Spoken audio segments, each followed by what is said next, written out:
Bonjour à toi et bienvenue sur Changer d'air. Je m'appelle Clément, je suis ingénieur et entrepreneur, mais surtout je me demande tous les jours ce que je vais bien faire de ma vie. Chaque semaine, je vais à la rencontre de celles et ceux qui changent le monde pour partager leurs histoires et ce qu'ils ont appris sur leur parcours. Alors si tu veux écouter ces histoires incroyables, si tu recherches ta voie dans ce monde complexe, ou si tu veux simplement avoir un impact positif et être heureux, alors ce podcast est fait pour toi. Bonjour Diane. Bonjour Clément. Merci d'être là, merci d'avoir accepté l'invitation. Merci à toi. Je sais que tu m'as dit que tu es formatrice. T'es formatrice. T'es ma première formatrice en prise de parole orale, donc c'est un peu un épisode qui me ramène dans mon passé.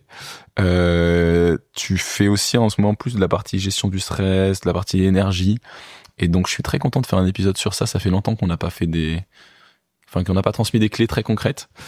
Et je viens pour commencer l'épisode, tu fais quelque chose de nouveau. Ça s'appelle le check-in et le check-out. Et donc le principe, c'est de dire comment, on le fera aussi à la fin, c'est de dire comment tu te sens actuellement, aujourd'hui, donc qu'est-ce qui te passe par la tête, dans quel genre d'énergie c'est. Ok. Tu veux que je commence ou tu veux y aller d'abord? Je suis concentrée. T'es concentrée? Ouais. Ok. Et ça va? Ouais, ça va. Je suis en train d'analyser ton visage, là. Ok. Tes mains, ton regard. C'est vrai que t'analyses. Ouais. Et moi, de mon côté, je suis très content. Je te dis, parce que ça fait longtemps qu'on n'a pas eu un épisode comme ça. Beaucoup d'épisodes sur histoire et...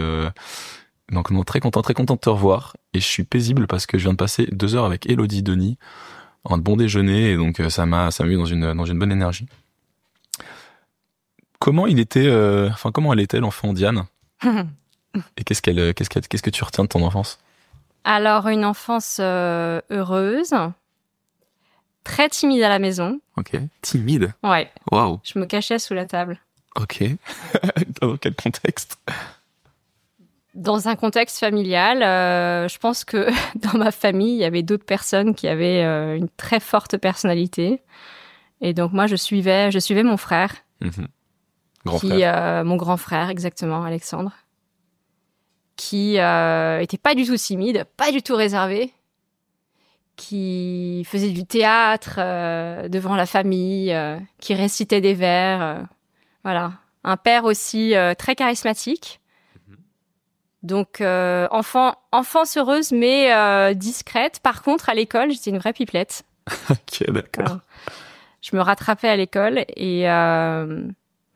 enfance aussi assez internationale parce que j'ai eu la chance d'être poussée par mes grands-parents et par ma mère. On a énormément voyagé. Okay. Et ma mère a toujours considéré que parler des langues, et notamment parler l'anglais, était très important. Et ça m'a formée dès le départ. Pour aujourd'hui? Ouais, j'étais dans une école bilingue en fait. Okay. J'ai eu la chance de faire de l'anglais, puis de l'allemand. Et puis ensuite, ça m'a pas quitté. Les langues, c'est vraiment quelque chose de très, très, très central. Et si... je pense à personne qui écoute. Pour avoir un travail, pour avoir plus de travail et plus de missions, il faut parler plusieurs langues. Voilà. Et la langue, c'est pas seulement un outil, c'est aussi la culture qu'il y a derrière. Donc voilà, une enfance à Paris. Mais voilà, une enfance heureuse, compliquée aussi. Bon, je rentrerai pas dans les détails, mais mes parents ont divorcé quand j'étais enfant, donc ça n'a pas toujours été un long fleuve tranquille, mais c'est le cas de beaucoup d'enfants. Et puis, ensuite, je suis partie très vite à l'étranger. En fait, à 21 ans, j'avais qu'une seule envie, même avant, c'était de quitter Paris et me lancer aux États-Unis ou en Angleterre. Et ma mère m'a dit ce jour-là... États-Unis, niet, tu partiras pas. T'es pas prête. Mais l'Angleterre, pourquoi pas. Par contre, si tu pars, il te faut des études, un job, un appart. Ok. Avant de partir. Avant de partir. Et d'où ça te venait, à ton avis, ce rêve de se lancer aux États-Unis ou même en Angleterre? Je pense que c'était parce que... ça voulait dire quoi? Pardon, ma question, c'est ça voulait dire quoi, se lancer? Pour moi, c'est la liberté, en fait. Les États-Unis, c'est là où j'ai fait tous mes premiers stages plus tard. Tous mes premiers stages en journalisme étaient aux États-Unis parce que là-bas, on donne des opportunités aux jeunes. Donc, tu peux contacter une personne que tu n'as jamais contactée auparavant et qui te connaît absolument pas et qui te donnera ta chance et qui te dira « Ok, viens à tel moment, on se rencontre Et une semaine après, tu peux écrire ton premier article dans un journal ou tu peux faire un stage dans la radio, dans la télé, etc. Tu ne fais pas que des photocopies, tu as ta vraie opportunité de boulot. Et donc, j'ai testé tous mes premiers stages, j'ai eu la chance de pouvoir les faire là-bas. Et t'allais comme ça un peu, envoie des mails, posant des CV, bonjour, je suis chaud et... En fait, je préparais en amont mes voyages, donc je contactais beaucoup de personnes et j'avais de temps en temps des gens pas très sérieux d'ailleurs, et compliqués quand t'es une jeune femme parce qu'il faut faire attention. Mais il y avait souvent des gens qui répondaient « Ok, on se rencontre et puis vous pourrez faire votre stage avec nous. » Et donc ça a commencé comme ça. J'ai fait mon premier stage dans un journal à Somerville, donc à côté de Harvard. Après, j'ai fait un stage de radio. Après, j'ai fait un stage de télé. En fait, je testais à l'époque ce que je pouvais faire plus tard. Que les médias. À travers les stages. Que les médias, ouais. À l'époque, c'était que les médias. Le journalisme, je voulais être journaliste. Ouais. Tu m'as dit que c'était ça ton rêve d'être journaliste. Ouais. Et du coup, comment t'as fait des études de journaliste avant d'aller là-bas ? Non, j'ai fait des études très classiques de littérature. J'ai fait une prépa Hippocagne-Cagne. Donc, c'est des études généralistes, mais très, très poussées en littérature, où tu as peut-être 6 heures de littérature par semaine, des cours de philo, des cours d'histoire. Donc, je préparais Sciences Po aussi. Je préparais Sciences Po et Normal Sup en même temps. Je pensais que j'aurais ni l'un ni l'autre. Mais merde. Mais c'est une super formation. En fait, c'est vrai que c'est top. Ça, une prépa littéraire, ça vous apprend à vous structurer, à écrire, à synthétiser, à vous intéresser aux autres. Donc c'est de bonnes études. Puis après, j'ai fait une licence à la Sorbonne et je suis partie ensuite à Londres, vivre à Londres. Ouais. Les choses ont fait que j'ai pas pu partir aux États-Unis, mais j'ai pu partir à Londres. Ouais. Okay. Voilà. Et je suis restée à Londres très longtemps, hein, presque 7 ans. Ça venait d'où ce rêve du journalisme ? Ça vient de exactement ce qu'on est en train de faire maintenant. Okay. Mais à ta place. Tu voulais... Je voulais interviewer, poser des questions aux gens,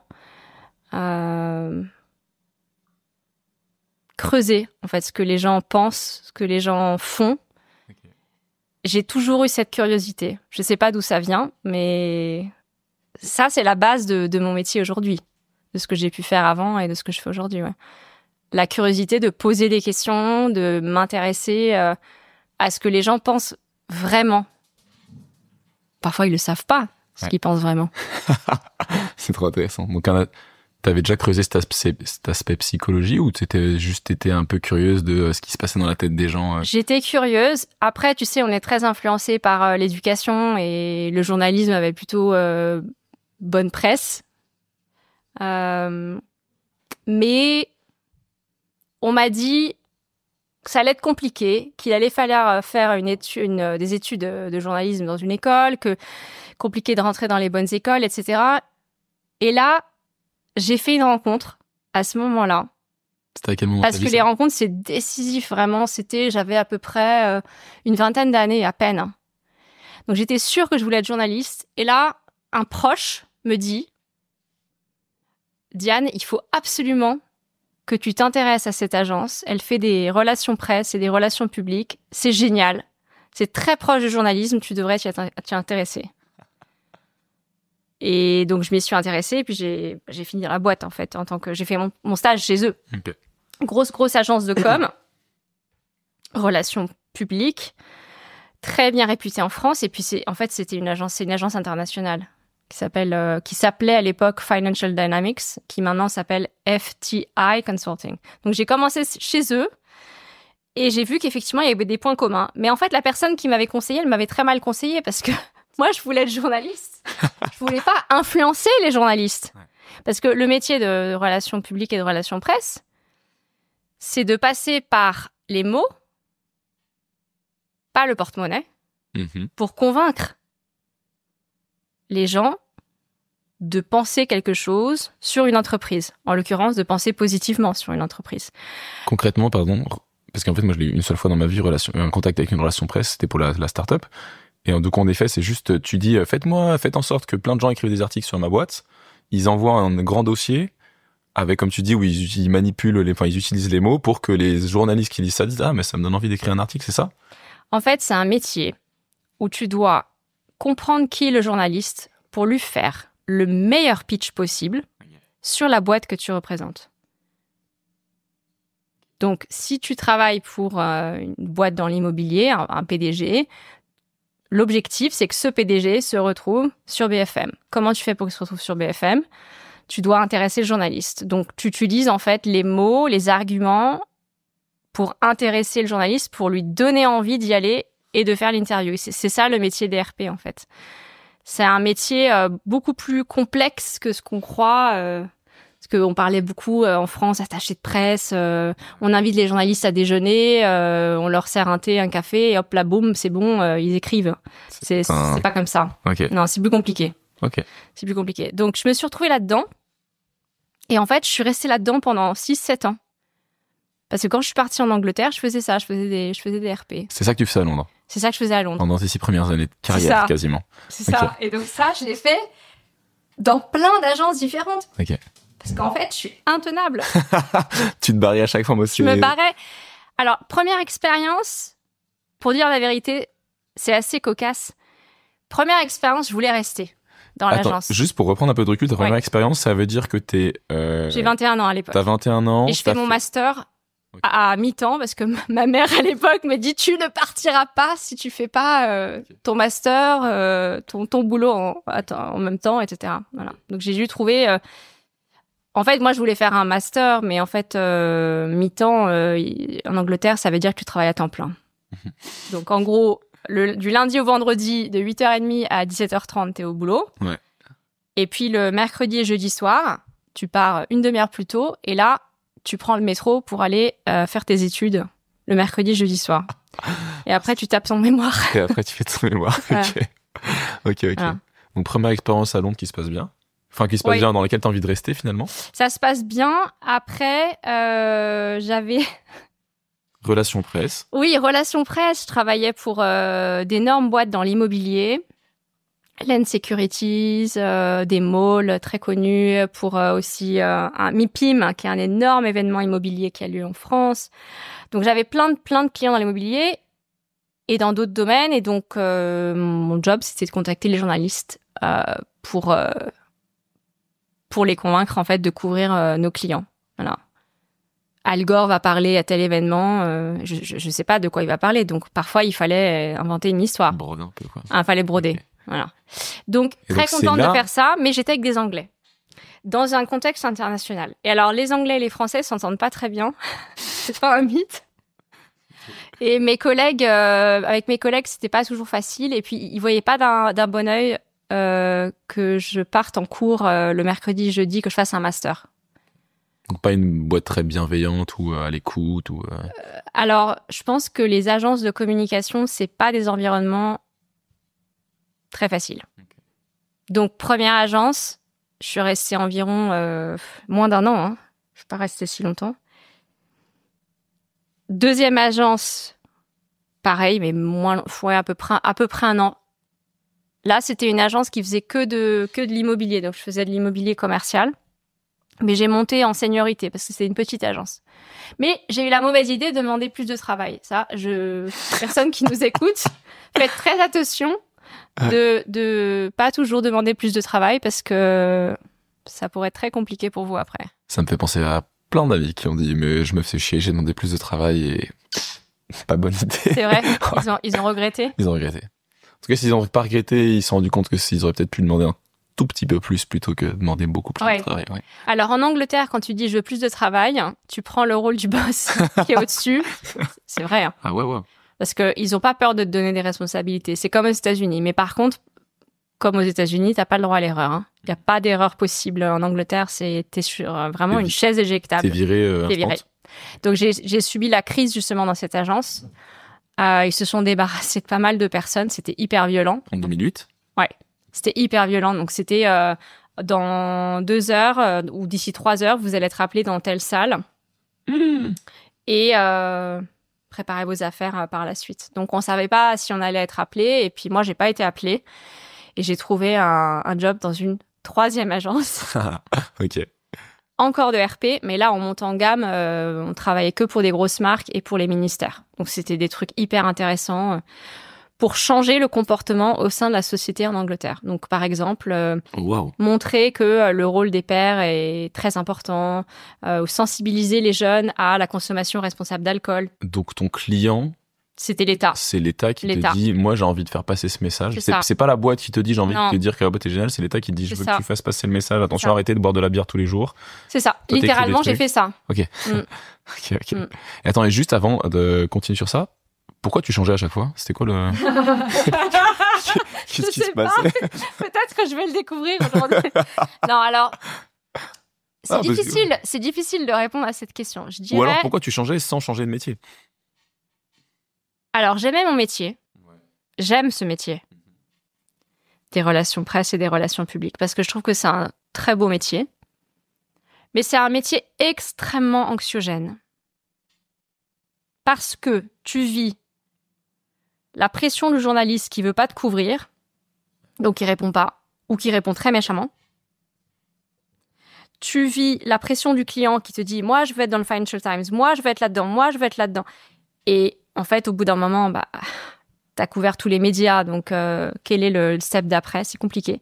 Donc, c'est un métier où t'es tout le temps dans le... En tout cas, moi, je le ressentais comme ça. J'étais très stressée. Ça, c'est la première chose. La deuxième chose, c'est que je crois que fondamentalement, et je vois où tu m'emmènes, je ne suis pas faite pour travailler en entreprise et je m'entendais pas toujours très bien avec mes collègues. Alors, avec l'autorité, très bien. Aucun problème avec les managers, aucun problème avec les patrons, mais vraiment jamais de soucis. Mais avec les personnes du même niveau dans la boîte, ça n'allait pas, voire même pas du tout. Ok, j'ai du mal à te voir mal t'entendre avec quelqu'un. Après, c'est peut-être les Anglais. Hein. Moi, je pense que j'en voulais trop et il y avait de la jalousie, déjà, ça c'est sûr. Et puis, je pense que j'étais trop. Ok. Tu vois ce que je veux dire par j'étais trop? J'en voulais trop, je voulais trop vite apprendre, je voulais trop vite monter dans la boîte, je voulais vite. Wonder Woman. Ok, ouais. Ouais, jalousie, agacement, ça va vite, hein. Puis c'est compréhensible de point de vue des autres qui peuvent être en détente. Ouais, et puis la culture, je pense. Et puis, il y avait un truc que j'avais du mal, et donc là, c'est sur les valeurs, c'est que parfois, entre ce qu'on faisait dans le boulot, la façon dont on était au sein des équipes, et nos valeurs étaient en totale contradiction. Okay. Je te donne un exemple.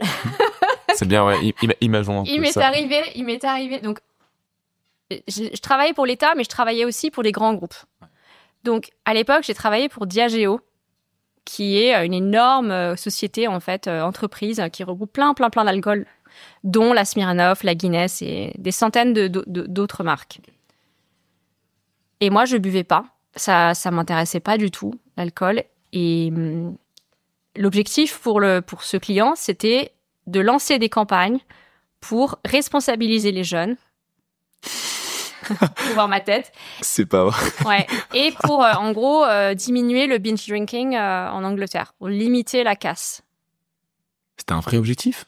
Ouais, sauf que la marque, son objectif, c'est de vendre de l'alcool. Bah oui, c'est pas un vrai objectif. Et en fait, ça, c'est l'histoire de tout un tas d'entreprises. Bah, quand on grandit, on le comprend. Mais moi, je comprends. À l'époque, c'était il y a quelques années, et j'étais très naïve et je comprenais pas. Et en plus, dans l'équipe, les gens buvaient une quantité astronomique, ce qui fait que donc il y avait les soirées, il y avait l'alcool pendant la semaine qui était distribué dans les locaux à partir de jeudi soir, puis il y avait l'alcool pendant les soirées d'entreprise.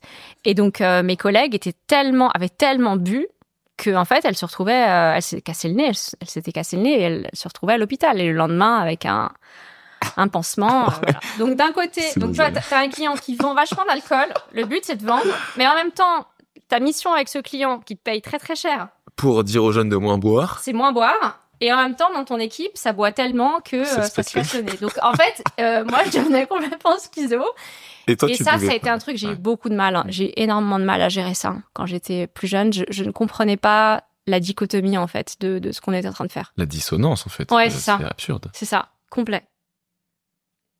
Et en plus, j'ai du mal à comprendre pourquoi est-ce que cette grosse boîte vous payerait pour dire aux jeunes d'arrêter de boire, à moins qu'il y ait une stratégie psychologique derrière oui. pour en fait. Bah, c'est comme n'importe quelle boîte, Total. Enfin, c'est toutes les marques, toutes les boîtes font ça. Ah, mais là, c'est directement à l'encontre du. Enfin, si je suis une boîte d'alcool, je pourrais faire des campagnes. Attention, buvez de l'alcool de qualité, buvez mon alcool, mais c'est ce que je veux dire. Je pense que c'est pour faire quelque chose, parce que quand tu vends autant d'alcool, oui, c'est aussi une façon de dire, ok, bah achète l'alcool, mais n'abuse pas. Ouais. Ça se tient. Ouais, ça se tient. Moi, je le comprenais pas. Et puis dire, regardez, nous, on vend de l'alcool, mais en plus, Moi, on dit aux gens de faire attention. C'est ça. C'est ça. Alors, j'étais en contradiction avec mes collègues qui, dans certains cas, ou beaucoup de cas, aimaient bien boire. Dans plusieurs des jobs que j'ai eu en agence, les gens aimaient bien boire. On buvait à l'heure du déjeuner avec les clients. Je sais pas, ça se fait pas trop. Ça avec du recul, c'est que les British ou c'était partout dans le fond? J'étais qu'avec des Anglais. En fait, si tu veux, la communication en Angleterre, c'est tenu par les Anglais. Il y avait ça aussi, qu'une petite Française, je pense, vienne les déranger. Ah là, Amélie Nothomb, un peu. Parce qu'il fallait que l'écriture, si tu veux, je faisais des tests à chaque fois pour entrer dans la boîte. Ils me faisaient faire des tests. J'avais 3-4 entretiens et ensuite, après l'entretien, j'avais des tests d'écrit, des tests oraux, des tests même où ils me mettaient avec les équipes pour voir comment j'étais comme personne. Très bon process de recrutement, entre parenthèses, mais technique. Ouais, c'est long. Ouais, c'est long. Donc, voilà. Et jusqu'au jour où, à la 3e agence, ma boss de l'époque, donc cette agence où je travaille pour le gouvernement et pour tout ça, là, dont on est en train de... Elle me dit, je crois que tu n'es pas faite pour travailler en entreprise, je pense que tu n'es pas faite pour travailler en agence de communication, et je pense que tu devrais te mettre un jour à ton compte. Ok. Première fois que tu entends ça de ta vie? Ouais. Ça fait quoi quand t'entends ça? Ça m'a plu. Mais c'est à possible, l'époque, ça? Ouais, à l'époque, j'avais fait quoi, 3 années environ d'expérience. Je pouvais pas mettre à mon compte, j'étais trop junior. Donc, je suis partie faire plein d'autres choses. Okay. Je travaillais pour un théâtre. Après, je suis partie vivre à Abu Dhabi. Okay. Je suis revenue. Tu sais quoi à chaque fois? Enfin, pour un théâtre, c'était de la com? Le théâtre, c'était de la com pure RP, mais pour un théâtre, parce que j'adore le théâtre. Ça m'a payé juste les billets de métro pour aller bosser, littéralement. Donc, je me suis dit que c'était pas très rentable de travailler dans ce domaine. Ouais, pensez pour mon pote Marc qui vient de décrocher un taf dans un théâtre où il taffe le week-end et qui n'est pas payé. Ah oui, c'est vrai. Enfin, s'il est payé, mais peu, quoi. Ouais, c'est dur. Par rapport à l'investissement. Ah, c'est un job passion, mais... le théâtre, c'est beau, mais c'est vrai que c'est pas... C'est très dur. Pas une industrie très rémunératrice, quoi. Ouais. Ok. Donc théâtre. Après, donc à ce moment-là, tu quittes le journalisme, mais tu dis ok, la communication, ce côté partager les choses, c'est ça qui t'intéresse. En fait, tu commences à... Oui, le monde des relations presse, ça me plaisait bien. Je me posais pas plus de questions, ça m'allait en fait, ça m'allait. Mais ça marchait pas très longtemps. Ça marchait pas très longtemps du tout. Enfin, tu vois, je restais 6 mois, 1 an et je partais. Donc, à un moment donné, c'est catastrophique, en fait. Tu te rends compte, c'est pas un bon investissement. C'est pas un bon investissement. T'étais consciente de ce truc-là, genre, en mode, qu'est-ce que je fous de ma life? Je me barre, qu'est-ce qui se passait dans ta tête? J'ai fait même un bilan de compétences à ce moment-là. Et le bilan m'a dit, enfin, la personne que j'ai rencontrée m'a dit que, en fait, je serais prof plus tard. Ok, marrant.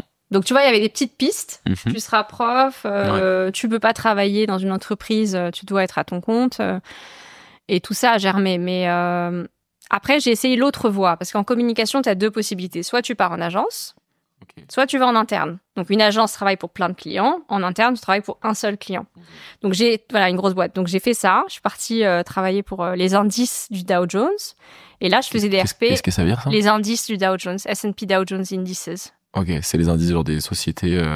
Les indices du Dow Jones, de la société Dow Jones. Je connais pas. Tu connais pas? C'est en gros, tu notes les sociétés sur leur valo et... En fait, nous, on travaillait sur la réputation de l'entreprise à l'échelle Europe, Moyen-Orient, Asie. Ok. Donc, on était 2 et... donc, c'est pas beaucoup. Ah ouais, c'est... C'est là où j'ai rencontré Barbara Mahé, avec qui je travaille tous les jours. Maintenant, donc ça, c'était une rencontre décisive. C'est ton associé aujourd'hui? Ouais. Donc ça, c'était une rencontre vraiment décisive. Et c'est mon dernier poste, en fait. C'était vraiment mon dernier poste avant de me mettre à mon compte. Énorme. Et donc là, ça m'a plu. Franchement, ça se passait bien. On était dans un contexte... La boîte a été achetée par une société plus grosse américaine. Donc, on était dans un contexte américain, mais à Londres, dans un contexte quand même très british. Donc il y avait rien de français, il y avait rien de, on parlait absolument pas français. Ma Barbara en fait est française, et donc on avait interdiction, et on s'était donné l'interdiction de parler français à l'époque dans les couloirs. Donc on parlait qu'anglais pour sinon ça allait être l'enfer en fait. Après, t'as grandi un peu avec cette éducation, enfin parler l'anglais, donc peut-être l'anglais est moins dur pour toi, enfin c'est moins un effort. Voilà, j'étais déjà bilingue en déménageant à Londres, et donc là ça faisait des années que j'étais à Londres, donc en fait l'anglais c'était comme, enfin je rêve en anglais, tu vois. Okay. Je rêve. Tu peux être bilingue. En fait, je partage ça parce que là, quand j'ai passé un mois aux États-Unis, ça me dérange pas de parler anglais. Au début, j'avoue, un peu dur de me réhabituer, mais au bout d'un moment, je vais pas dire que je rêvais en anglais, mais je pensais en anglais, tu vois. Ouais. Mais quand même, quand à la fin, j'ai parlé avec un Français, ça m'a fait, mais ça fait du bien. Ouais. Tu vois. Pour relaxer ça t'a relaxé, ça m'a, ah mais oui, en fait, c'est ça ma langue française. Toi, t'avais pas ça? Alors, non. L'anglais, pour moi, c'est comme le français. En fait, même l'anglais est plus facile pour moi dans certains cas que le français. Ouais, j'arrive à dire plus de choses et à exprimer plus de choses en anglais.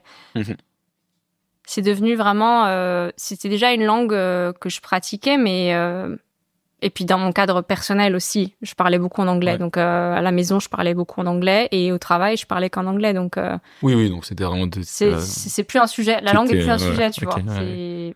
Mais c'est vrai que tu es une autre personne dans chaque langue. Je pense que t'es pas la même personne. Je suis d'accord. Tu penses pas de la même manière. Tu penses ça, j'aimerais bien creuser un jour ce sujet de ce qui se passe quand tu penses dans une autre langue. Est-ce que ton cerveau fonctionne différemment?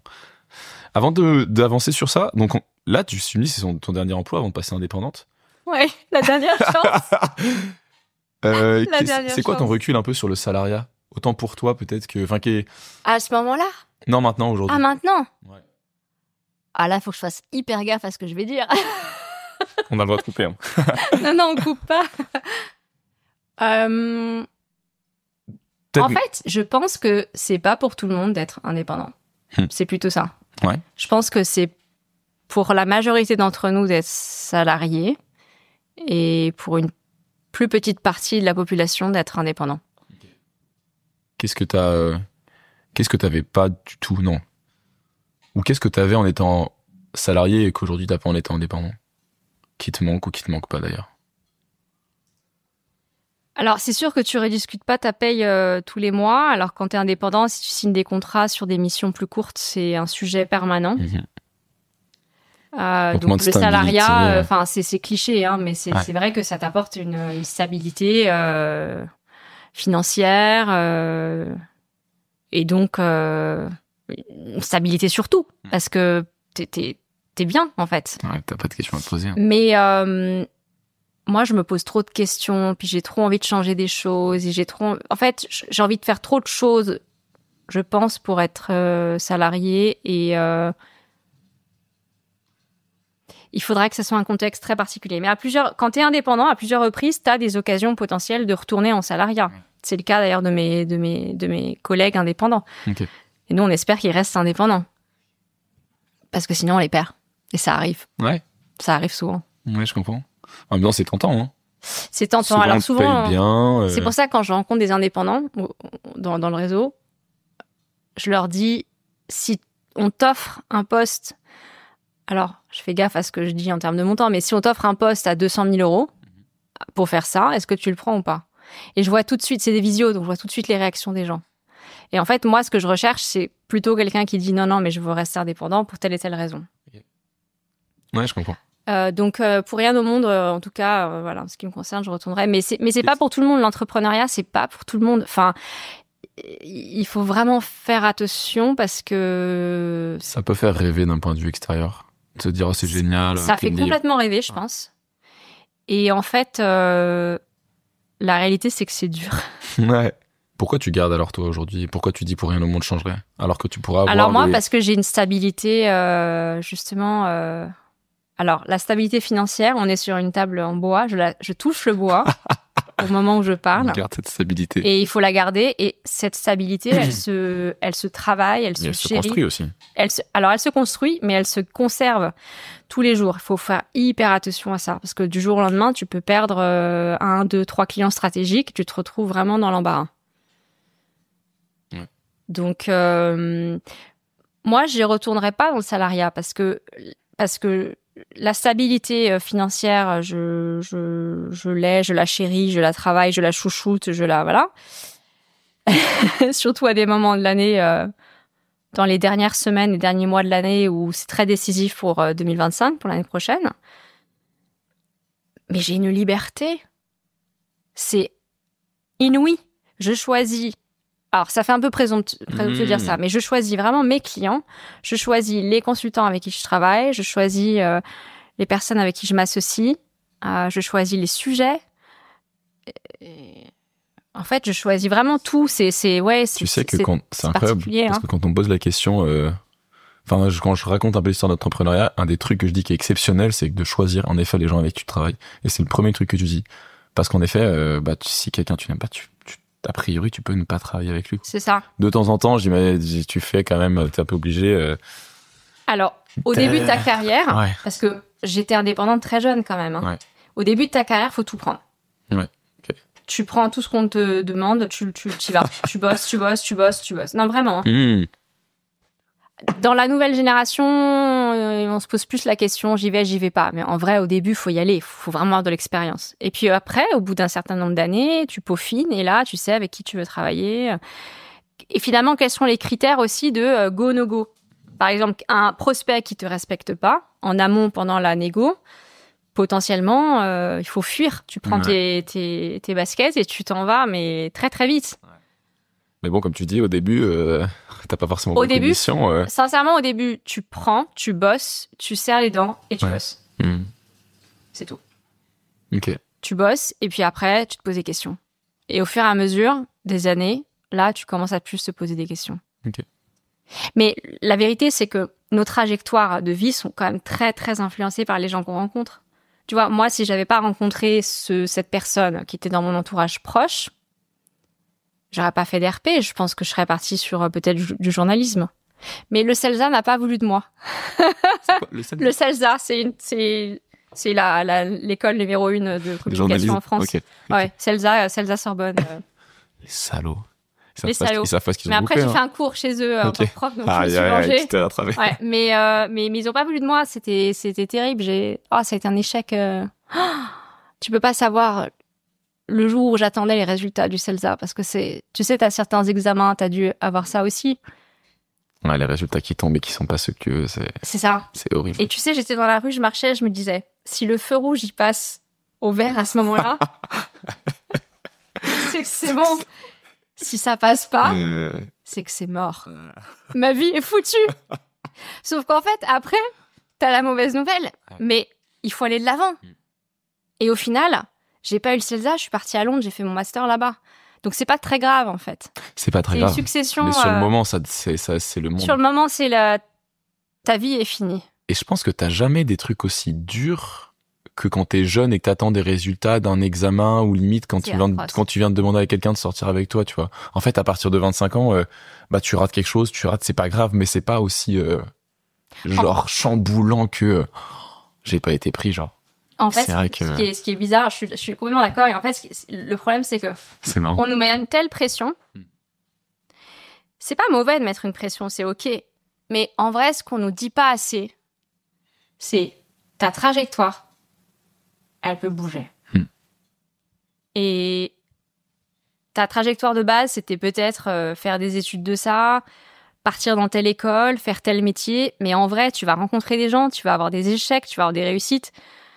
Tu vas péter un câble peut-être dans ta vie, une fois, 2 fois, 3 fois, tu vois, tu sais pas en fait. Ouais, je vois très bien. Et donc ça, on l'inculque pas assez. J'aimerais bien l'inculquer à mon fils. Ouais. Moi, j'essaie de l'inculquer à mes sœurs qui est en terminale et du coup qui doit choisir un peu son truc. Et genre elle hésite entre globalement école de commerce parce qu'elle est pas très scientifique ou sport, elle adore faire le sport. Mais ce que je disais à mes parents, et ce que j'essaie de me convaincre, c'est elle sera heureuse. Elle a une énergie, elle a un truc, tu vois, positif qui fait que elle rencontrera les bonnes personnes ou pas et elle finira par qu'elle se retrouve avec kiné, à être coach sportif, à être derrière un ordinateur d'une boîte dans une start-up. Elle a un truc en elle. C'est ça qui est important. C'est genre comment tu vois, comment tu vis le monde, je pense. Et je suis d'accord qu'on n'inculque pas ça. On nous dit, mais ça, si tu rates ça, mais c'est... Jamais à l'école, on va t'inculquer. Et je pense qu'aujourd'hui, si on va regarder là dans les profs, je suis pas sûre qu'ils te le disent aussi, ça. Non, mais personne ne le pense, je pense. Mais c'est hyper important. Après, il y a une question de bon timing aussi, tu vois. Tu vois, c'est un peu comme une femme passée un certain âge, malheureusement, si elle a envie d'avoir des enfants, c'est pas possible. Ouais. Et je pense que, je suis en train de faire une comparaison bizarre, mais dans la carrière, c'est ça aussi, c'est-à-dire que il y a des choses que tu peux faire jusqu'à un certain temps, et si tu pivotes, tu peux, mais tu pourras pas pivoter toujours. Ouais. Tu vois, tu vas pas décider... Enfin, il y a des gens qui me diraient « Mais si, Diane, mais tu vas pas décider d'être généraliste à 55 ans, c'est compliqué. » Médecin généraliste, tu veux dire? Bah oui, repartir à faire des études à l'université avec des gamins. Et encore, c'est possible. Moi, je pense qu'il y a peu de choses qui sont vraiment... Parfois, c'est beaucoup plus dur. En effet, tu peux pas devenir footballeur alors à 55 ans. Ça, c'est biologiquement, quoi. Mais oui, on est d'accord. Il y a un timing à respecter. Il y a des... Mais on devrait inculquer plus ça. C'est que il faut faire son maximum pour avoir la trajectoire et faire ce qui nous intéresse, faire ce qui nous distingue. Je reviendrai là-dessus peut-être tout à l'heure, parce que c'est essentiel, ça, de savoir un peu sa différence et de la cultiver. Et vas-y, dis-moi en plus sur ça. Cultiver sa différence. Ouais, pourquoi est-ce que c'est important? En fait, juste micro-parenthèse, moi j'ai eu quelques profs extraordinaires, qui ont énormément changé ma trajectoire de vie, justement. Je les remercie. Et en particulier 2 profs.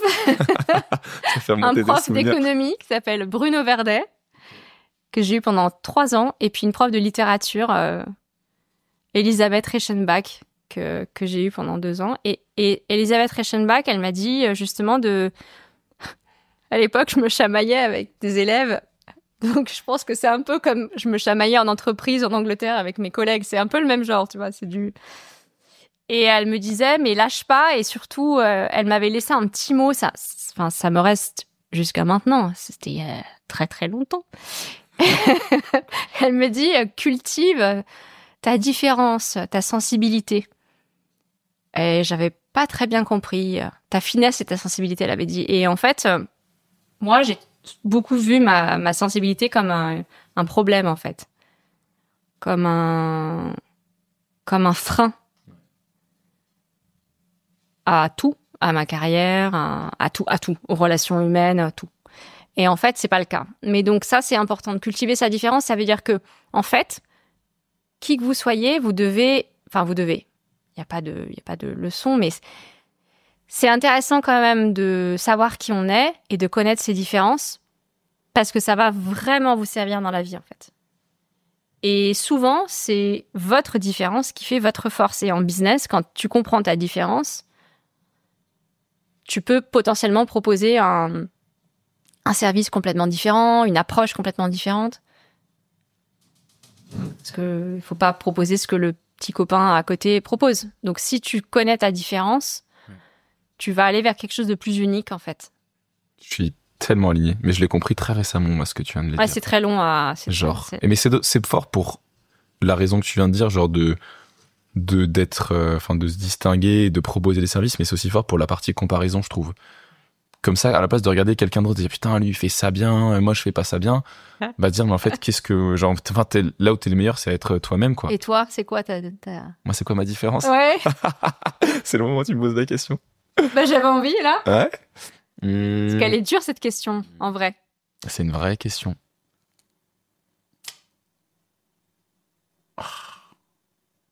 Bah, le jingle. Je pense, mais j'y ai pas réfléchi. En vrai, je me suis jamais demandé.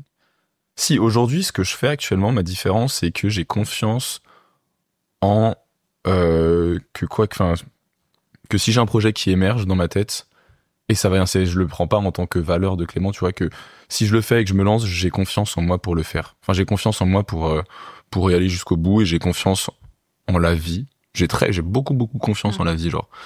Si on me propose, si la vie me met quelque chose sur mon chemin, je me dis que c'est forcément une opportunité. Et peut-être, du coup, ma deuxième différence, mais qui va avec, c'est genre, je pense que j'ai vraiment envie de faire émerger ce qu'il y a de meilleur. Ça sort comme ça, hein. Je réfléchis pas du tout au moment où je le dis. Ouais, c'est dur, hein. C'est très dur. C'est très, très dur comme question. Mais en tout cas, trouvez votre différence. Oui. Mais cette philosophie, je la trouve. Et la cultiver surtout. Et la cultiver parce qu'on va critiquer, en fait, cette différence. Mais surtout quand tu sors des chemins classiques. Et à l'école, déjà, hein, tu te fais bullying, tu te fais embêter, en fait. Ah ouais. Mais allez, et ce qu'on appelle les gens perchés, c'est juste des gens qui sont un peu partis dans leur truc et en fait, ils sont très heureux et ils sont différents à leur manière. Et tous les jours, j'écoute des podcasts où je me dis, mais il est tellement lui-même et c'est tellement la plus belle. Je trouve que c'est ce qui donne de la beauté aussi. Hein. Quelqu'un qui est trop lui-même. Petite parenthèse, là j'ai fait 2 fois la semaine dernière un truc qui s'appelle le swell dance. C'est de la danse d'impro complètement limite de la danse extatique, tu vois, en extase où les gens font. Et genre il y avait 100 personnes dans une salle. On commence à longer par terre, à danser n'importe comment. Une chorégraphe qui nous guide. Et après, quand je te dis que les gens dansent n'importe comment, mais c'est magnifique. On a l'impression que tout le monde danse trop bien et juste tu laisses ton corps aller. Et donc tout le monde se laisse être son truc. J'ai déjà fait ça il y a longtemps. Et ça du coup, mais c'est ce côté-là en fait. Personne se compare à dire lui il danse mieux que moi, faut que je fasse comme lui. Et genre juste chacun est lui-même quoi. Après, la différence, c'est pas tout de l'identifier. Il faut en faire quelque chose. C'est vrai. Quand tu passes côté business, si tu veux réussir en tant qu'indé, en tant qu'entrepreneur, en tant qu'homme, femme d'affaires, il faut que cette différence, elle soit en lien avec un besoin. Avec le besoin d'un client. Là, tu rentres dans le business direct, je suis d'accord. Ah oui, parce que le savoir, c'est bien, mais qu'est-ce qu'on en fait ? Mais tu peux aussi le faire en tant que salarié, non ? Se dire, en fait, moi, ma grosse capacité, c'est d'écouter très bien les gens. Je mets les gens... Elodie, tu vois, qui me disait, en fait, moi, quand je parle à quelqu'un, tout de suite, ils sont trop à l'aise, ils me disent merci beaucoup, on a parlé 1 heure, j'étais trop heureux. Trop bien de l'identifier, de se dire, je vais le mettre. Mais je suis d'accord. De toute façon, c'est le but de l'entrepreneur, identifier un besoin et aller le... C'est ça.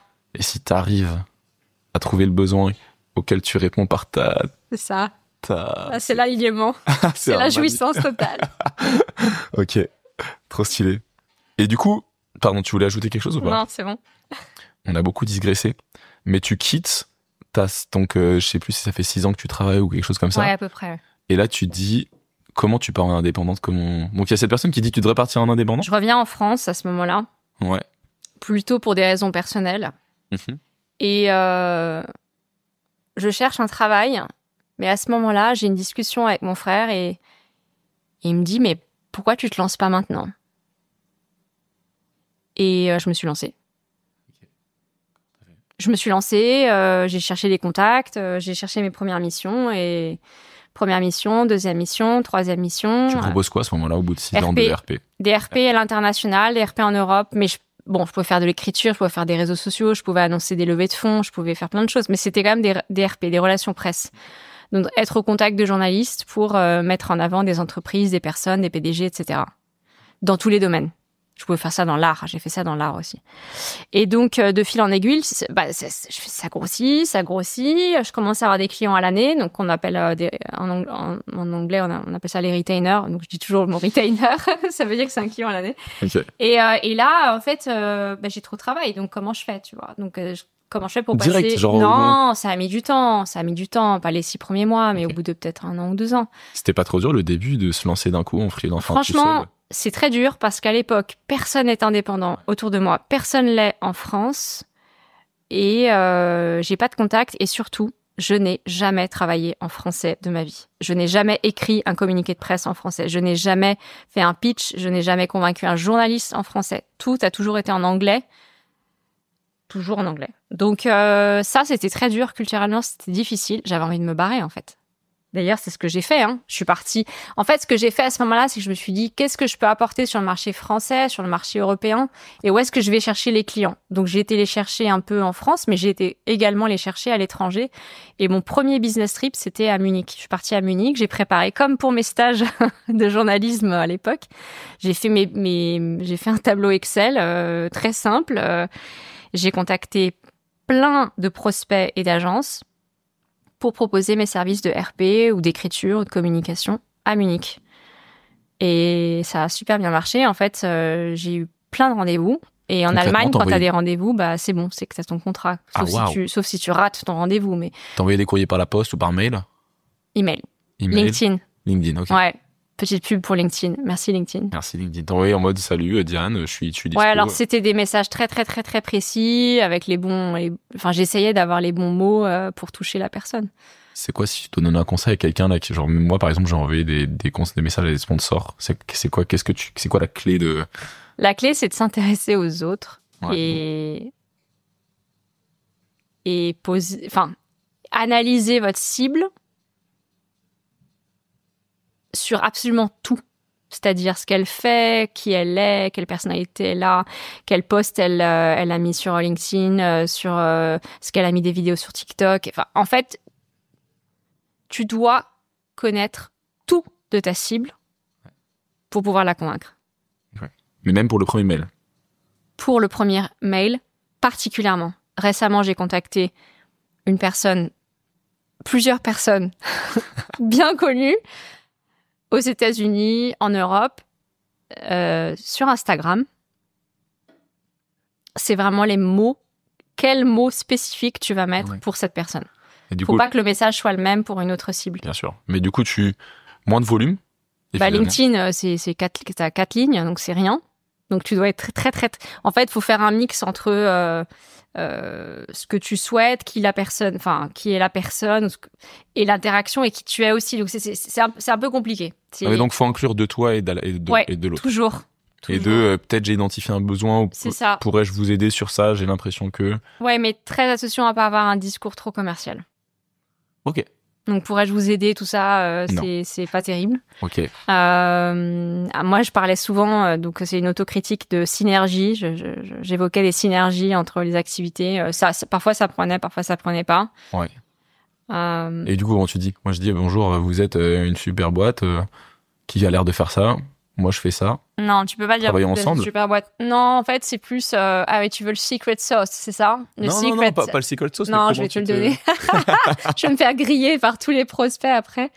Et les personnes que je rencontre. En général, c'est bonjour, un tel. C'est rarement cher, mais ça dépend. Parfois, c'est cher. Et après, souvent... Et puis, mes messages sont beaucoup en anglais. Hein. Mais en gros, c'est ça. Bonjour. Voilà. Ce serait un plaisir de vous rencontrer et donc après j'ai directement tout de suite. Oui. Bah oui, parce qu'en fait moi je veux que susciter des visios. Moi je veux une visio. Okay. Moi ce que je souhaite c'est que 2-3 jours après la personne elle m'ait répondu que je sois dans leurs locaux. Ce serait un plaisir de rencontrer C'est toujours une rencontre. Le reste c'est pas call to action. Tu te souviens dans les formations que je donnais? Quelle est l'action que tu veux susciter? C'est la rencontre. Okay. Donc, tout de suite. Et après, il faut que tu arrives à te mettre en lumière sur pas grand-chose, sur 1 ou 2 lignes. Ça, c'est plutôt compliqué. Donc, il faut faire gaffe aux références que tu mentionnes. Mais il y a des gens, ils répondent pas. Hein. D'ailleurs, les taux de réponse sont différents en fonction des pays, des cultures. C'est très intéressant. Okay. Ouais. En France, parfois, j'ai une réaction très négative des gens. Ils comprennent pas. Ok. Marrant. Ils comprennent pas pourquoi je veux les rencontrer et ils comprennent pas. C'est fou. Ils font le call parfois, mais ils comprennent pas. Ils font le call quand même. Ils font le call quand même. T'as réussi quand même. Ouais. Okay. Parce que je fais souvent des calls moi avec des concurrents. Tu vois? Pour juste pour savoir leur strat, leur positionnement, leurs clients. C'est énorme. Ce qu'ils veulent faire, ce qu'ils vont faire après. Tu te fais déguiser? Alors je me travestis. Je change de voix, je mets une casquette. C'est vrai? Non, c'est pas vrai. Je t'imagine avec une casquette et des lunettes. D'ailleurs, en parlant de travestissement, en RP, quand tu appelles les journalistes avec une voix différente et un accent différent, ça a un impact différent. Oh, wow. Ouais. Genre la même. Je te donne un exemple. Ouais. T'appelles un hôtel très luxueux à Paris. Et peut-être cet hôtel va être compliqué pour que tu réserves quelque chose. Eh ben, prends un accent anglais, prends un accent étranger et tu vas voir comment ils te répondent. Ok, ça marche mieux. Ça marche. Putain, je l'ai testé, hein, j'ai fait beaucoup. Tu prends ton accent canadien, genre. Ok, trop fort. Ok, donc tu te lances en indep. Ouais. Comme ça. Ouais. Avec ton frère qui te conseille, qui te dit vas-y, let's go. À ce moment-là, oui. Alors. Au bout de 2 ans, t'arrives à avoir plein de travail. Ouais, j'ai pas mal de boulot, ouais. Parce que t'arrives très bien à démarcher grâce un peu aux petites méthodes. À l'époque, je commence à comprendre comment avoir un équilibre économique en tant qu'indé. Okay. Donc, pour avoir un équilibre économique, il faut que t'aies des clients à l'année et des clients en mission. Ouais. Donc, dès que t'as ton premier client à l'année, déjà, tu peux souffler. Ouais. T'as un truc qui vient... t'as quelque chose de régulier, en fait. Tous les mois, ça tombe comme un salaire. Boum, boum, boum. Après, il faut renégocier l'année 2 s'ils veulent te garder. Mais pendant 12 mois, il est là. Il t'embête d'ailleurs, le client, mais il est là. Faut travailler quand même. Hein. Comment? Il faut travailler en même temps. Il faut travailler. Bien sûr, ça c'est la base, le travail. Et à quel moment tu pars sur la... Parce que moi, je t'ai rencontré en tant que formatrice sur la prise de parole, la communication. À quel moment tu transitionnes sur ça? Alors, je vais la faire synthétique. En fait, ce qui s'est passé, c'est que j'ai fait donc quelques années de relations publiques et de relations presse en Angleterre. Ensuite, je reviens en France en 2011. Et en 2011, je me mets à mon compte. Les premières années, je fais que des RP, ça se passe bien. Je commence à m'entourer d'autres consultants. Et badaboum, boum boum, ça va plus du tout. Ton je client, craque. ok. Non, mais c'est-à-dire, j'en avais vraiment marre. J'en avais marre de faire des RP. C'était trop stressant, trop anxiogène, trop tout ce que tu veux. Et donc là, j'ai dû arrêter de bosser un peu, ouais, et rebondir. Et là, quand tu rebondis, qu'est-ce que tu vas faire? T'as arrêté de bosser, t'étais épuisé, quoi. Ouais, okay. C'est ça. Et donc, très très dur, période compliquée. À quel moment t'acceptes qu'il faut s'arrêter? T'acceptes pas. Moi, je suis une bosseuse. Okay. Alors, j'accepte pas d'arrêter. Jamais. Tu fais ton je travaillerai quand j'aurai 80 ans, y a pas de problème. On sera encore en train de faire des formations ensemble. Si travailler, c'est agréable, why not, tu vois? Mais ouais, c'était plus agréable. Ce côté anxiogène. C'était trop anxiogène, ouais. Et puis, bon, c'est fait un peu j'étais pas alignée, en fait. Ce que je faisais, qui j'étais, le rythme, ça n'allait pas du tout. Et puis, j'avais moins confiance, j'étais plus jeune. Et je supportais pas très bien la critique, parfois, je dois avouer. Surtout quand elle était injustifiée. Tu sais, quand tu bosses comme un malade et t'as des super résultats. Mais il faut toujours plus. Mais c'est quoi la limite? Parce que dans les pays anglo-saxons, et quand t'es dans le conseil, quand tu veux donner 10 à ton client, en fait, tu donnes pas 10. Lui, il attend 10. Mais tu donnes 12, 13, 14. Mais comment t'arrives à garder ce rythme? Comment t'arrives à garder un rythme infernal où t'es toujours en train de contenter et quel est le... Il y a quoi au-dessus, en fait? Donc ça pète, ça casse. Le moteur casse. Là, t'es obligé d'arrêter de travailler. Et là, je suis obligée d'arrêter. Et de donner du boulot à mes proches aussi, hein, parce qu'il faut qu'il y ait une continuité, attention. Ouais, parce que les clients, ils ne comprennent pas. Ah oui, attention. Ouais. Les clients qui sont là, les nouveaux prospects qui veulent travailler avec toi, mais toi, tu peux pas. Tu peux pas, t'es pas là. Le numéro que vous avez demandé n'est plus en service. Veuillez me recontacter jamais. Je change de métier. Ciao. Alors, j'ai des clients qui ont voulu que je reste dans le métier. Je salue. Ils se reconnaîtront peut-être. Mais moi, je voulais plus. Ce métier des RP. Donc, qu'est-ce qui s'est passé concrètement? Introspection. Et donc là, je me dis, qu'est-ce que je fais? Est-ce que, en gros, j'avais deux choix. Soit je quitte complètement le monde de la communication. Je vais faire boulangerie. Soit je reste dans le monde de la communication, mais je fais plus d'RP, je fais autre chose. Alors le journalisme, ça m'est même pas venu en tête. Alors que c'est ton rêve de base, mais c'est intéressant. Hein. Ouais, c'est marrant. Et en fait là, je me suis souvenue des conseils que j'ai eus lors du bilan de compétences à Londres de cette personne qui m'avait dit à l'époque, vous serez prof, mais aujourd'hui vous n'êtes pas prête, mais plus tard peut-être. Et là je me dis, il faut que je sois prof. Et je m'entête. Faut que je sois prof, faut que je sois prof, faut que je sois prof. Prof de quoi? Prof de com, prof de tout ce que tu veux.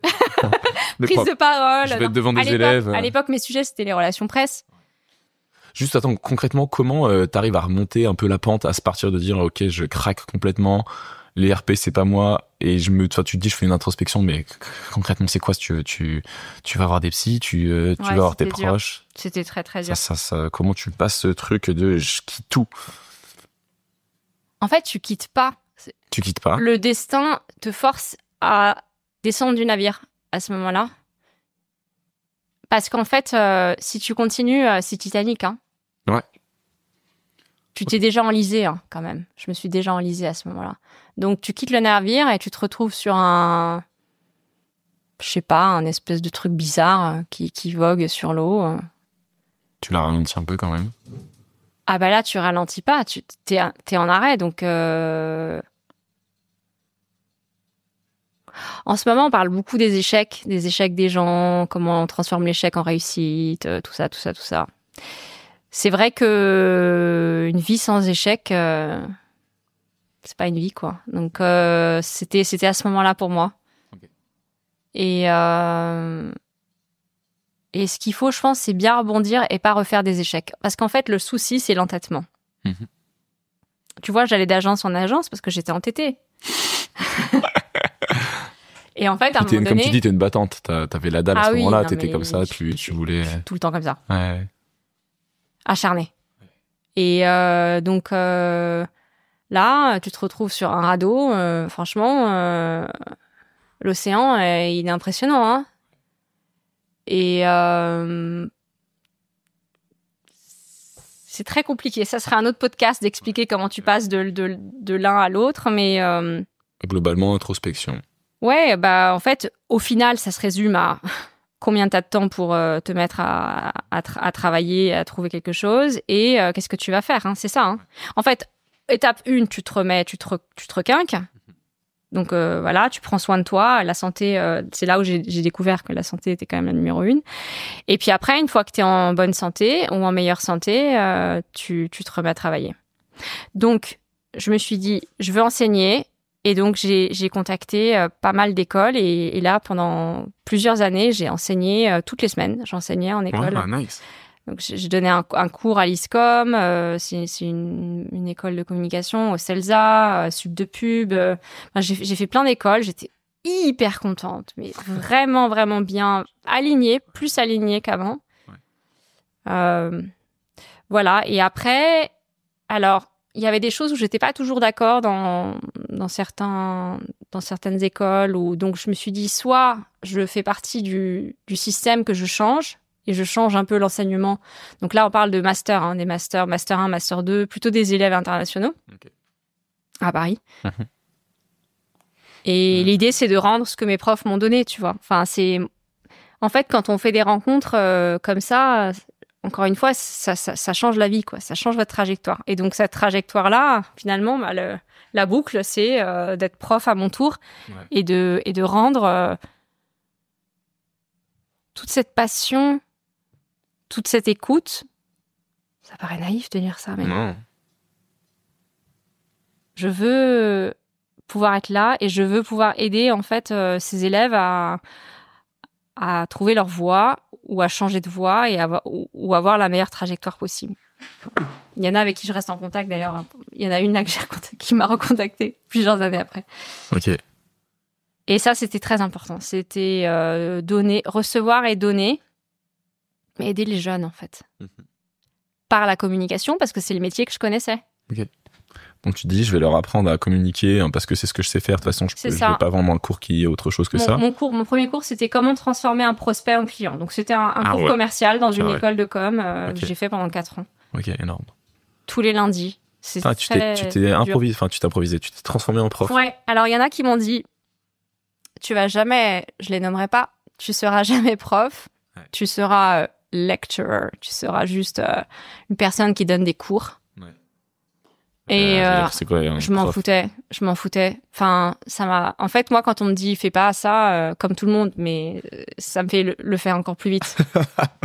Ah ouais, je peux pas le faire. Ouais, tu sais que c'est reverse psychology, ça marche très bien. Ouais. Et les psychologues et les coachs, on parlera peut-être de ça plus tard, mais en hypnose notamment, on utilise la négation et du coup, ça fait faire des choses aux gens en fait que, ouais. C'est une espèce de manipulation orale où Ouais, c'est ça. Alors, je ne sais pas si c'est le mot manipulation. On peut dire que c'est une manipulation ou on peut dire aussi que c'est des choix de mots, oui, effectivement, qui font faire quelque... C'est un signal, en fait. Ouais, qui influence d'une certaine façon, ouais. C'était quoi ce que tu apprenais à tes élèves sur la prise de parole et la communication ? Alors, prise de parole, j'en ai pas énormément fait. C'était plus des cours de comment transformer son prospect en client. Et donc là, je leur apprenais, c'était un mélange de scolaire pas scolaire, mais en gros, je leur disais, voilà, une propale, c'est comme ça, voilà comment il faut être avec un prospect. En fait, je leur enseignais tout ce que j'étais en train d'apprendre et que j'avais appris les premières années en tant qu'indépendante. Et puis, j'ai donné des cours en relations presse, j'ai donné des cours en entrepreneuriat, mais j'avais quand même des cours toutes les semaines. Ça veut dire que j'avais des classes. Et c'était très difficile, hein. parce que dans les écoles privées de communication, prenant, hein. C'était très prenant. Et puis les premières années, la première année, les élèves ont été redoutables avec moi. Je me suis fait même virer de classe. Hein. Oh wow. On m'a viré de classe, tu te rends compte? Donc la deuxième année, j'étais un dragon. Okay. J'étais propre. Je claquais la porte fort. J'étais hyper stricte. C'est vrai? Ouais, parce que dans certaines écoles, si tu t'imposes pas dès la première, comme dans beaucoup d'écoles, mais dès la première classe, t'es foutu, hein. T'es foutu. Ils te mangent, les élèves te mangent tout cru. Ah oui, ils sont cruels. Mais madame, pourquoi j'ai telle note? Et là, j'ai 15 élèves qui commencent à contester les notes. Au premier mois, je sortais de là, je vais jamais survivre. Ils vont me tuer. Ok. Et après, deuxième année, ça va. Ouais, tu t'habitues, quoi. T'apprends. C'est comme la vie, non? Ouais. T'as pas eu d'expérience comme ça? Oh, quelques-unes. La première année. Ah, dans tant de domaines, hein. Dans tant de domaines. Ok, à quel moment tu deviens... Donc ça, c'est Donc cool. là, c'est prof, voilà. Tu dis, au bout de... J'imagine que tu fais peut-être un bilan au bout d'un an, tu dis, ça y est, en fait, j'ai trouvé ma voie. Donc prof, ça me va. Et après, je me dis, il faut que je refasse des formations. Parce que, en fait, si tu veux, tout ça, c'est de la sémantique. Mais en gros, quand tu es enseignant, tu transmets un savoir à des élèves et les élèves me transmettent aussi quelque chose, heureusement. C'est pour ça que je suis là. Je me nourris de leur profil, de leur lumière, hein, parce que j'ai des élèves, c'est des lumières, littéralement, tu vois. Je pense à un élève en particulier.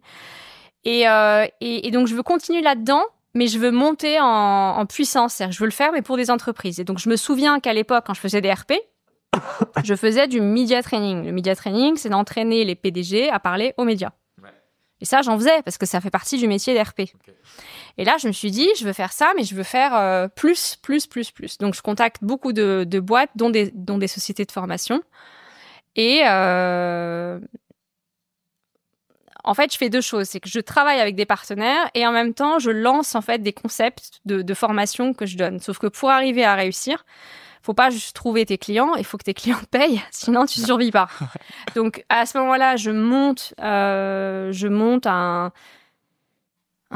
concept de formation pour les startups, pour les aider à pitcher et donc à convaincre les prospects, les clients, les journalistes, etc. Sauf que ce concept, ça prend pas. Donc échec, échec et mat. Faut tenter, hein. Ouais, faut tenter. En fait, ça, sur le papier, ça marche, les gens sont intéressés, ils viennent, on fait la formation et tout, mais d'un point de vue business, ça marche pas. Donc là, je me dis, oh non, pas rentable. C'est pas rentable. Donc faut penser différemment. Donc grand groupe, j'ai compris que ça prend du temps. Et donc là, je me dis bon il faut que je trouve des partenaires parce que l'erreur qu'on fait quand on est à son compte aussi, je pense, c'est de croire qu'on peut tout faire seul. Même en tant que salarié, je pense. Et en fait, on peut pas tout faire seul. Même c'est pas intéressant de faire tout seul. Quand tu es au contact d'autres personnes, tu vas apprendre, tu vas t'affiner, etc. C'est dur pour le moral parce que ça veut dire que d'une certaine façon, t'es plus vraiment expert. Parce que si tu te frottes aux expertises d'autres, ça veut dire que potentiellement, t'es en dessous. Enfin, tu vois, c'est tout un... Je vois très, très bien. Et à l'époque, en fait, je me dis, côté formation, comme j'en ai pas donné des centaines et des centaines d'heures, il faut que je sois au contact d'autres qui savent faire ce métier. Donc, je contacte notamment Personnalité, qui est une boîte de formation pour les dirigeants. Et là, ils m'envoient première journée, deuxième journée, cinquième journée, 10e journée, 20e journée. Ils m'envoient des heures et des heures de formation pour les grands groupes. Okay. Et des formations de 8 personnes. Donc, il faut les tenir. Okay. Et puis, c'est une journée entière. Donc, c'est long. En sans ligne connaître ou en quasiment. distanciel. En mode... sur le CV, puis les entretiens. Ok, tu fais les entretiens. Ils m'ont bien posé les questions difficiles pendant l'entretien. Ça y est, ouais, c'était... Ok, donc c'est comme ça que tu mets un doigt dans le formation des dirigeants. À ce moment-là, en fait, je passe de juste enseigner à former les gens dans les entreprises et pas juste les élèves. Okay. Et en fait, j'adore ça. J'adore ça, donc j'en fais avec un partenaire. Qu'est-ce que tu adores dans ce truc-là là? Qu'est-ce qui... Tu viens d'un coup, là, tu as des étincelles qui vont dans les yeux, comme si c'était tes premières fois où tu... Ah oui, c'est vrai. Je suis amoureuse à ce point-là. Non, mais tu sais, t'as fait... Pas pour Clément, je vous rassure. La formation, hein. Ouais. En fait, ce serait compliqué d'être synthétique. Je pense que ce que j'aime, c'est trouver les bons outils de communication pour aider les gens.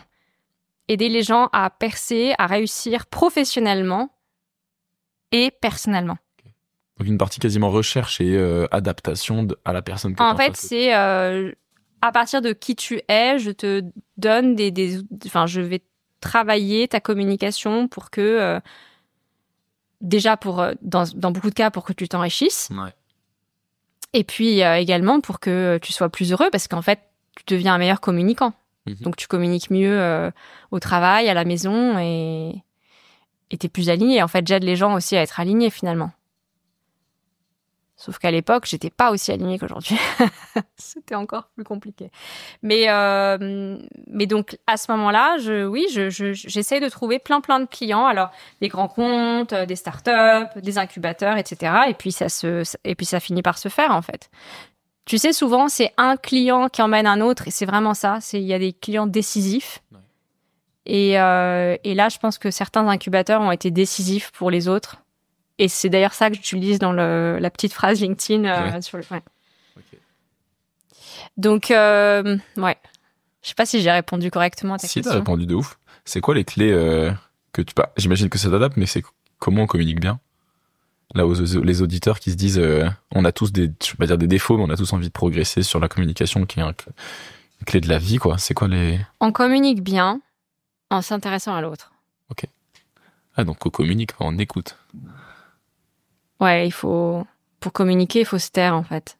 Alors, ça fait rire certains. Quand j'ai dit ça à ma famille, ils me disent, mais Diane, t'es une pipelette. D'ailleurs, je suis en train de faire ce podcast, donc je suis une vraie pipelette. Mais en vrai, il faut vraiment essayer d'écouter. Ok, donc ça, c'est communiquer à deux. Ou communiquer même une masse, hein. Si t'as des investisseurs différents devant toi, il faut savoir qui ils sont. C'est pas que deux, c'est 5, 10, 20. Si je dois pitcher demain devant un concours, ou même si je dois... Ouais, c'est déjà Jeanne qui fait sa thèse, là. Comment est-ce qu'elle apprend à... Il faut savoir qui est en face d'elle, déjà. Ok. Il faut connaître les critères. Quels sont les critères de l'évaluation? Okay. La durée de la prise de parole. Qui sont les personnes qu'elle a en face? Quels sont leurs profils? Mais les critères, c'est important. Quels sont les critères des gens que vous avez en face?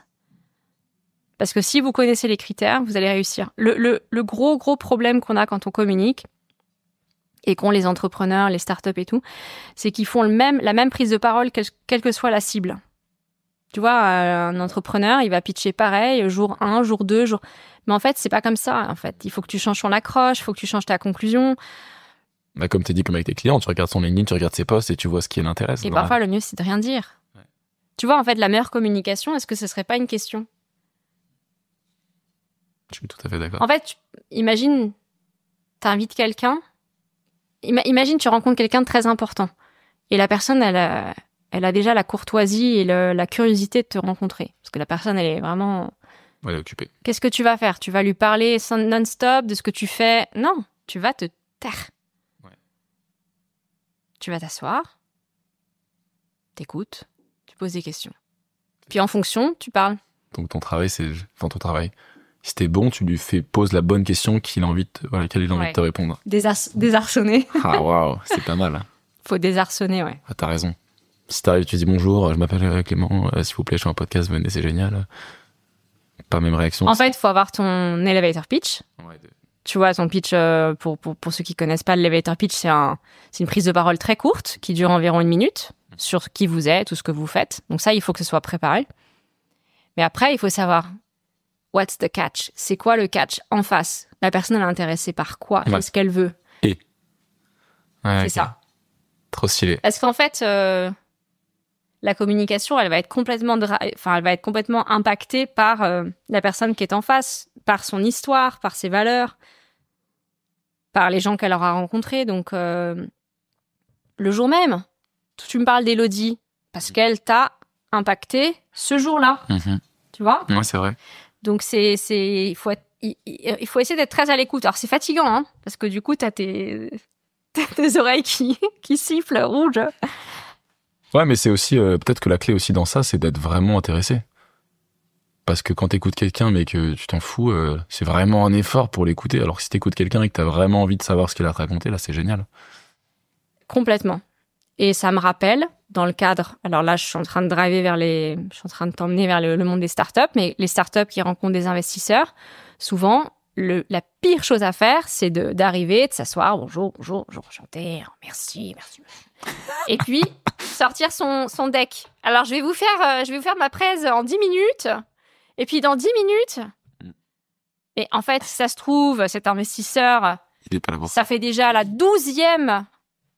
12e document qu'il a vu de présentation dans la journée.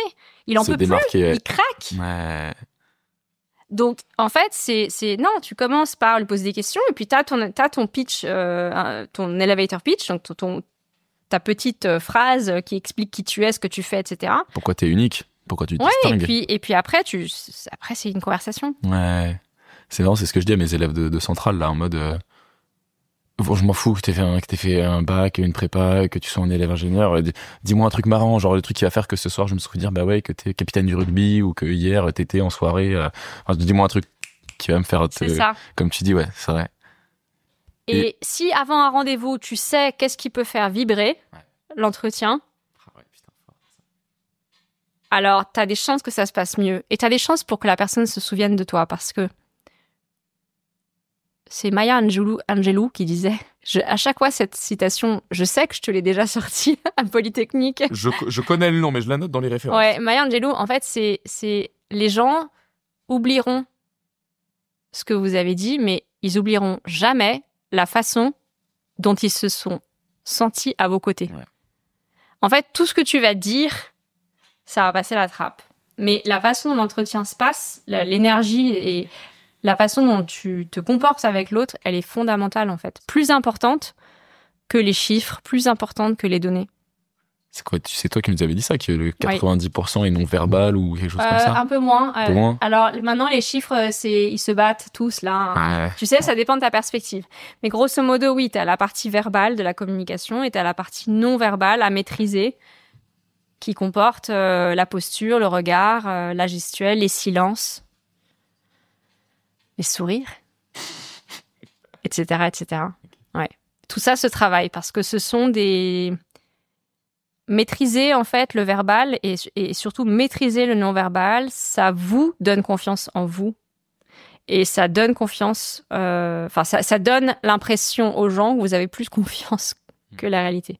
Ouais, je vois. C'est comme des pouvoirs, c'est des pouvoirs magiques en fait, à condition qu'ils soient bien faits, naturellement. Mais qu'il soit vrai. Je crois beaucoup en ce truc de la vibration.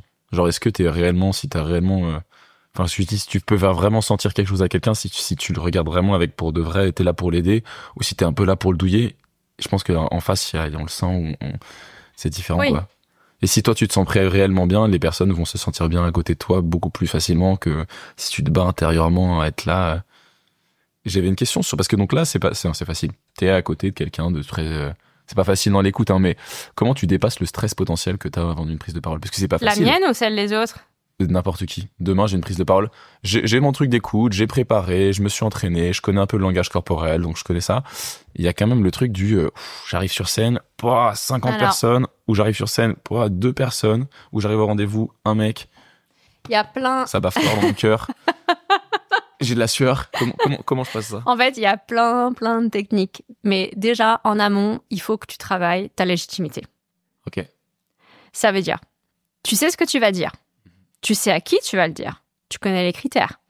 Tu connais la durée de ton pitch. Mais en vrai, Clément, c'est quoi ta légitimité à parler devant ces gens? C'est quoi ta légitimité à faire un podcast? C'est pour ça que je parle pas, moi. Tu vois, c'est vachement important. D'ailleurs, en fonction des audiences, ta légitimité, elle va bouger un peu. Tu vois, c'est ce que j'expliquais un jour à des gens que je formais. Si je forme, par exemple, des dirigeants d'une boîte versus des gendarmes à la direction générale de la gendarmerie nationale, moi, personnellement, ce qui va plus m'impressionner, c'est les gendarmes. Et aussi parce qu'ils sont en habit et tout. Donc, du coup, le travail de la légitimité en amont est très, très important. Parce que si tu ne te sens pas légitime, tu n'as rien à faire devant eux. Tu pourrais avoir un savoir, mais ce savoir, il est annulé par ta non-légitimité. Et c'est réel fini. Ou c'est un truc ressenti en toi qui va faire... C'est les deux. Il faut l'écrire sur un papier. Moi, je crois beaucoup dans la préparation écrite en amont. Donc, il y a la légitimité. Après, pour bien maîtriser, il faut avoir répété 400 milliards de fois.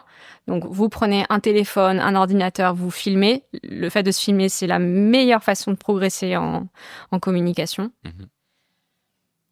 Et puis après, il y a le non-verbal. Parce que quand on maîtrise le non-verbal, ça peut donner en fait l'impression aux gens qu'on est plus en confiance, comme j'évoquais. Ça truque vraiment votre cerveau. Ça truque très, très fort. En fait, quand vous arrivez sur scène, badadam, vous arrivez présenté ou devant un entretien. Si tu commences ton entretien et que tu fais un geste, qui est un geste qui fait sens avec ce que tu racontes, t'es beaucoup plus fort, t'es en posture plus forte que si t'as les mains sous la table ou les mains derrière le dos sur une scène. Donc la façon dont tu commences sur scène, la façon dont tu fais ou non un silence, par exemple, parce que les silences, c'est des formidables outils aussi de communication. En fait, c'est ça qui va vous donner, c'est ça qui te donne confiance ou pas. Donc maîtriser ça, ça va faire que tu auras plus confiance en toi. Et après, il y a des techniques pour te calmer. Ouais. Tu regardes des gens que tu aimes bien dans la salle. Ah. Et puis après, il y a d'autres outils qui ne sont pas des outils propres à la rhétorique, qui sont en dehors de la communication, on va dire, pure, qui peuvent être utilisés. La respiration, la cohérence cardiaque, la visualisation, qu'on utilise beaucoup en sophrologie et en hypnose. Et puis moi, j'utilise aussi un peu, je suis pas psychologue, mais j'utilise la psychologie positive. On va devoir refaire un deuxième épisode pour qu'on parle de tout ça. En gros, la psychologie positive, l'idée, c'est, j'ai une personne devant moi qui est pas bien.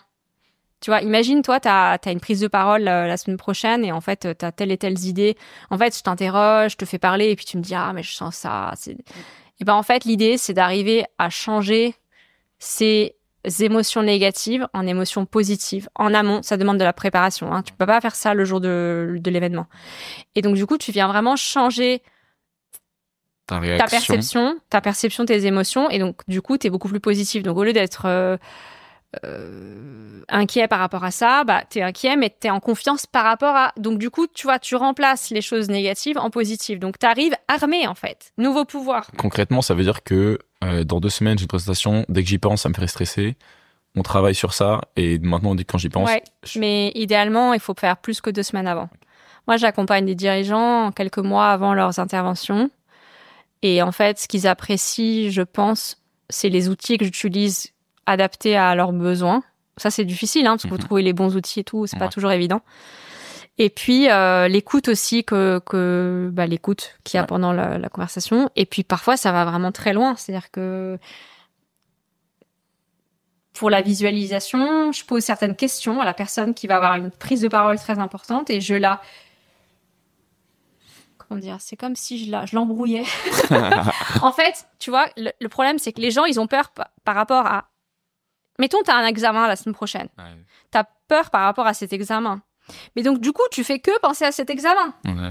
Tu t'imagines dans la salle et tout, ça va. Et en fait, moi, ce que je fais, parfois, en coaching, et ça fonctionne bien, c'est qu'au lieu de focaliser sur l'examen, je te fais focaliser sur d'autres choses. Mmh. Tu m'embrouilles. Je t'embrouille. Et du coup, j'ai fait ça, par exemple, pour des entrepreneurs.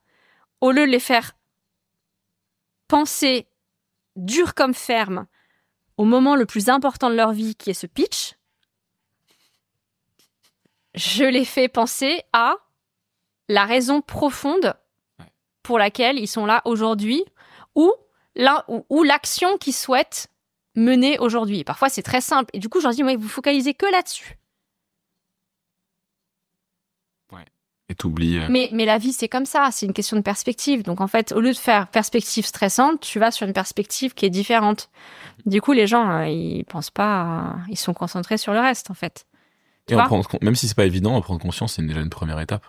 Genre dire, je pense à ça, mais en fait, je suis con parce qu'il y a plein d'autres choses super. C'est ça. C'est déjà pas mal. Et même si tu peux pas forcément être d'un coup pump it up... Il y a ça, comme tu dis. Et il y a aussi... essayer avec un alors c'est plutôt un coach, avec un coach, mais... comprendre d'où vient le stress, d'où vient le problème. Et ça, on le désarticule assez rapidement. Alors, sauf si la personne refuse de parler. Quand les gens veulent pas parler, ils veulent pas s'ouvrir, moi je peux pas faire des miracles. Je suis pas magicienne. Mais quand les gens acceptent de parler, normalement, je les mets en confort, je les mets en position pour me parler. Et du coup, là, on arrive à creuser. Et donc, on arrive à des trucs sur l'enfance, très souvent. C'est un cliché, mais c'est ça, souvent. Mon papa, il refusait que je parle parce que j'étais nulle. Il nous engueulait, on n'avait pas le droit de parler à la maison. Et là, tu vas faire prendre la légitimité, t'as quelque chose à dire. Écoute, on est sur la fin. Est-ce que t'as le temps pour une dernière question ? Ouais. Ce serait quoi pour toi avoir réussi ta vie ? Ce serait quoi pour moi avoir réussi ma vie ? Oh non mais attends, c'est quoi cette question ? Clément. Elle provoque plusieurs types de réactions. Alors attends. À la fin de ta vie, ce serait quoi ? Pro ou réussir perso ? Les deux. Sauf si t'as une réponse. Alors réussir. J'avais envie de te dire au choix, mais pour moi c'est tellement intimement lié que... Ça va paraître très bizarre ce que je vais dire là. Non, go. En fait, réussir ma vie d'un point de vue personnel, et je crois que c'est assez proche du pro, c'est... faut pas que ce soit mal interprété. C'est apporter de la chaleur à mon entourage. Trop tard. That's it. Je comprends. On finit sur ça ? Ouais. Merci beaucoup, Diane. Avec plaisir, merci à toi. Merci à toi d'avoir écouté l'épisode jusqu'au bout. Écoute, pendant cette période de Noël, j'aimerais te demander un petit geste. Si l'épisode t'a plu, ou si t'as un autre épisode qui t'inspire particulièrement, pense à le partager. Donc ma demande, c'est que t'envoies cet épisode à un ami, ou d'ailleurs à plus. À un ami genre qui cherche sa voie, tu sais, qui traverse une période de doute, qui a besoin d'un peu de force et d'inspiration. Ça pourrait l'aider, déjà, ça pourrait envoyer un peu des ondes positives, mais ça peut aussi m'aider à faire grandir le podcast. Donc merci pour tout le soutien et à très vite pour le prochain épisode.